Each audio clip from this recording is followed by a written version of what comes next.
இவர்கள் ஆட்சிக்கு வந்து இத்தனை ஆண்டு காலமாக இந்த சாதிவாரி கணக்கெடுப்பு எடுப்பதற்கு முன்வராதவர்களாக இருந்தார்கள். அதை இப்போது அறிவித்திருக்கின்றார்கள் என்றால் இவர்களுக்கு என்று இந்த அரசியல் பயணத்தில், இந்த ஆட்சியில, பதவி வெறியில இவர்கள் எப்படிப்பட்ட ஒரு நிலையில எடுப்பார்கள் என்றால் பல்வேறு விஷயங்களை திசை திருப்பதற்கு எடுப்பாங்க. அதே நேரத்தில் ஆட்சி கட்டில் அமர்வதற்கு எதை வேண்டுமானம் துணிந்து செயல்படுவார்கள் என்பதற்கு ஒரு எடுத்துக்காட்டு தான் இந்த அறிவிப்பு. செய்தியும் சிந்தனையும் என்ற நிகழ்ச்சி மூலமாக தினந்தோறும் நடக்கக்கூடிய செய்திகளை நாம் அறிந்து வருகின்றோம். அதனுடைய தொடர்ச்சியாக இன்று நாம் பார்க்க இருக்கக்கூடிய தகவல், மத்தியில் ஆளக்கூடிய ஒன்றிய பாஜக அரசாங்கம் சாதிவாரி கணக்கெடுப்பு என்ற அறிவிப்பை தற்போது அறிவித்திருக்கின்றார்கள்.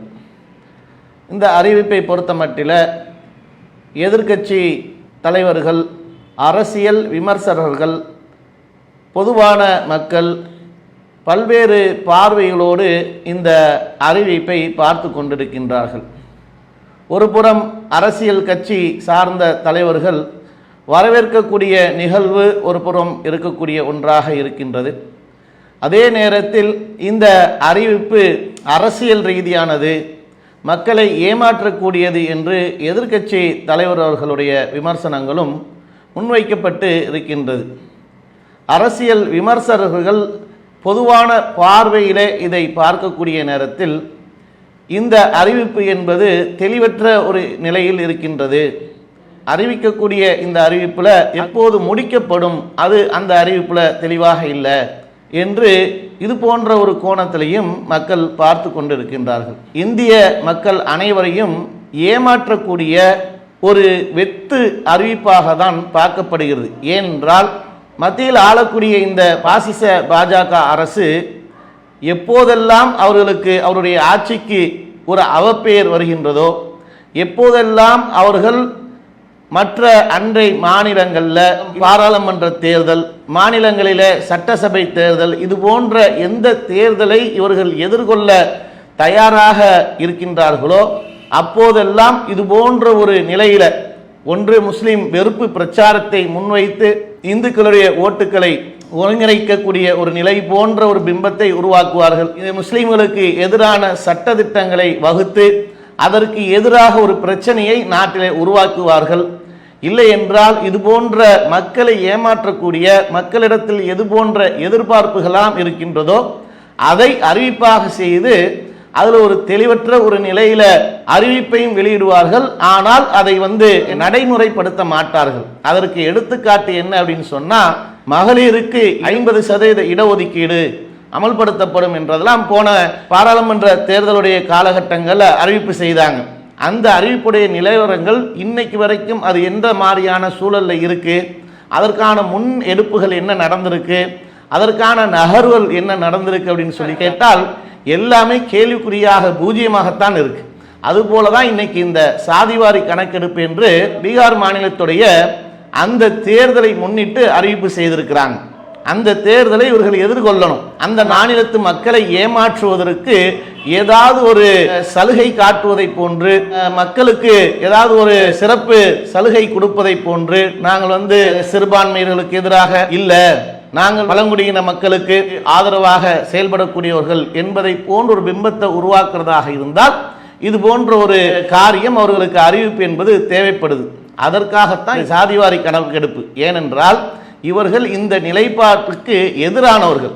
இந்த சாதிவாரி கணக்கெடுப்பு என்பது இவர்கள் இன்னைக்கு அறிவிச்சிருக்கிறாங்களே, அறிவித்திருக்கக்கூடியவர்களின் நிலைப்பாடு என்ன அப்படின்னு சொன்னா, கடந்த காலங்களில் எப்படிப்பட்ட ஒரு பேச்சுக்களை எதிர்க்கட்சிகள் இந்த சாதிவாரி கணக்கெடுப்பு தேவை, அதன் அடிப்படையில் இங்கே வாழக்கூடிய இந்திய நாட்டில் அந்தந்த பிரிவினருக்கு அதை சென்சஸ் எடுத்து கணக்கெடுப்பு நடத்தப்பட்டு அவர்களுக்கான உரிமைகள், சலுகைகள், கல்வியிலும் வேலை வாய்ப்புகளிலும் அரசு வேலைகளிலும் அனைத்திலையும் அவர்களுக்கு அதற்குண்டான உரிமை கொடுக்கப்பட வேண்டும் என்று எதிர்க்கட்சிகள் கோரிக்கை வைத்து அதற்காக பேசக்கூடிய அந்த சமயத்தில் பிரதமர் மோடி அவர்கள் பேசிய பேச்சு எப்படி பேசினார் அப்படின்னு சொன்னா, இதற்காக காங்கிரஸ் கட்சியின் சார்பாக இந்த சாதிவாரி கணக்கெடுப்பு குறித்து கேள்வி கேட்கப்படுகிறது, இந்த சாதிவாரி கணக்கெடுப்பு நடத்தப்பட வேண்டும் என்று கோரிக்கை வைக்கப்படுது. கோரிக்கை வைக்கக்கூடிய அந்த சமயத்தில் பிரதமர் மோடி சொன்ன வார்த்தை என்ன? சிறுபான்மையுடைய உரிமைகளை பறிப்பதற்கு காங்கிரஸ் முயற்சிக்கிறது. அவர்கள் சாதிவாரி கணக்கெடுப்பது அவருடைய நோக்கம் இல்ல, சிறுபான்மையுடைய உரிமைகள் பறிக்கப்பட வேண்டும் என்பதுதான் அவருடைய நோக்கம் என்று குற்றச்சாட்டை சுமத்தினார். அதே போன்று காங்கிரஸ் கட்சி இந்துக்களுக்கு மத்தியில பிளவுகளை ஏற்படுத்துவதற்கு முயற்சி செய்கின்றது என்று குற்றச்சாட்டு சுமத்தினார். இந்த தேசத்தை சிதைப்பதற்கு காங்கிரஸ் முயற்சிக்கிறது. ஆனால் இவருடைய பேச்சுக்களும் இவருடைய கோரிக்கையும் விட எனக்கு முக்கியமானது ஏழைகளுடைய உரிமைகள் தான் பிரதானமானது. ஆகையால் இவர்களுடைய இந்த கோரிக்கை என்பது ஏற்றுக்கொள்ளக்கூடியது கிடையாது. இவர்கள் தேசத்தை சிதைப்பதற்கும் சிறுபான்மை மக்களுடைய உரிமைகள் பறிக்கப்படுவதற்கும் இந்துக்கள் மத்தியில பிளவுகளை உண்டு பண்ணுவதற்கும் இவர்கள் துடித்துக் கொண்டிருக்கின்றார்கள். ஆகையால் நாங்கள் சாதிவாரி கணக்கெடுப்பு எடுக்க மாட்டோம் என்றெல்லாம் கொக்கரித்து பேசினார்கள். இதுதான் இவர்களுடைய உண்மையான நிலைப்பாடு. இவர்கள் ஆட்சிக்கு வந்து இத்தனை ஆண்டு காலமாக இந்த சாதிவாரி கணக்கெடுப்பு எடுப்பதற்கு முன்வராதவர்களாக இருந்தார்கள். அதை இப்போது அறிவித்திருக்கின்றார்கள் என்றால் இவர்களுக்கு என்று இந்த அரசியல் பயணத்தில் இந்த ஆட்சியில பதவி வெறியில இவர்கள் எப்படிப்பட்ட ஒரு நிலையில எடுப்பார்கள் என்றால் பல்வேறு விஷயங்களை திசை திருப்பதற்கு எடுப்பாங்க.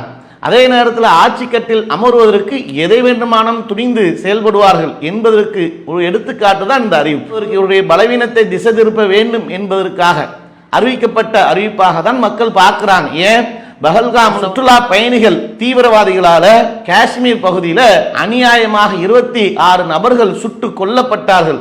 இப்படிப்பட்ட இந்த நிகழ்வு நாட்டையே அதிர்ச்சிக்குள்ளாக்கப்பட்டு இந்த குற்றவாளிகள் யார் என்று இதுவரையிலும் கண்டுபிடிக்கப்படலை. இதுவரையிலும் இவர்களுடைய இந்த பலவீனம் எவ்வாறு இருக்கு என்பதை நீங்கள் கவனித்தால் இந்த குற்றவாளிகள் இலகுவாக உள்ளே வந்து நம்முடைய நாட்டில் இருக்கக்கூடிய சுற்றுலா பயணிகளை சுட்டு தள்ளிவிட்டு சென்றிருக்கிறார்கள். இதை கண்காணித்து உளவு பார்த்து தடுப்பதற்கும் இவர்களுக்கு வழி இல்லை. அதே நேரத்தில் குற்றத்தை செய்துவிட்டு சென்றிருக்கின்றார்கள். இதை யார் என்று இதுவரையிலும் கண்டுபிடிக்கப்படவில்லை. அதே நேரத்தில் குற்றத்தை மடைமாற்றுவதற்கு பாகிஸ்தான் மீது குற்றச்சாட்டை சுமத்தி அதுவும் உண்மையா பொய்யா என்று மக்களுக்கு மத்தியில் மிகப்பெரிய ஒரு குழப்பத்தில் இருக்கின்றது.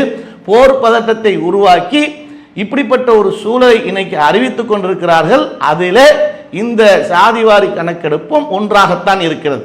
ஆகையால் இந்த சாதிவாரி கணக்கெடுப்பு இவர்கள் எடுத்திருக்காங்களே, அதில் நீங்கள் கவனித்தீர்கள் என்றால் எப்போது எடுக்கப்படுவதற்கான நோக்கம் என்ன, எடுக்கப்பட்டால் அவர்களுக்கு எப்படிப்பட்ட ஒரு சலுகைகள் வழங்கப்படும், எப்போது முடிக்கப்பட்டால் முடிக்கப்பட அந்த கால அளவு என்ன என்பதை போன்ற ஒரு தெளிவற்ற ஒரு நிலையில் தான் இவர்களுடைய அறிவிப்பு இருக்கிறது. ஆகையால் இவர்கள் இந்தியா மக்களை முட்டாள் என்று நினைத்து கொண்டிருக்கின்றார்கள். இவர்கள் எந்தெந்த தேர்தலை எல்லாம் சந்திக்க இருக்கின்றார்களோ காலம் அவர்களுக்கு தக்க பதிலடி கொடுத்து இவருடைய இந்த பதவி வெறியிலிருந்தும் பதவியில் இருந்தும் துரத்தப்படக்கூடியவர்கள் துரத்தப்படுவார்கள் என்பதை நாம் கண்கூடாக பார்ப்போம். அல்லாஹு அக்பர், அல்லாஹு அக்பர்.